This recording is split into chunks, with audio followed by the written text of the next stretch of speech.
40,000 people packed Armstrong International today to try to get out ahead of the storm. Fox 8's Steven Stock was at the airport to get the plans for anyone trying to fly out of or into New Orleans in the next few days. Meg, I talked to several groups of travelers who said they moved up their plans to today to get out ahead of the storm, including one couple who had planned to leave Wednesday for a cruise in Florida. They decided to leave today and spend a few extra days in Orlando.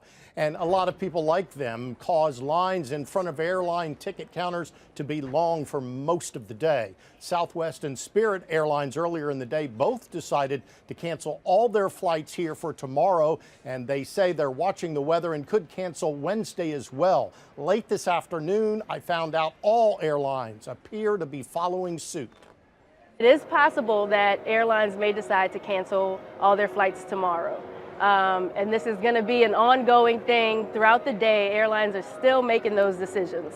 So that's why there's no clear answer just yet, because the airlines are still trying to figure out how they can get people to where they need to go. From what we're hearing, this is going to be the biggest snow event since the 1960s in New Orleans. So definitely a historic snow event. Of course, we've seen situations where there have been ice and those sorts of issues, but snow is definitely different for us in this lifetime.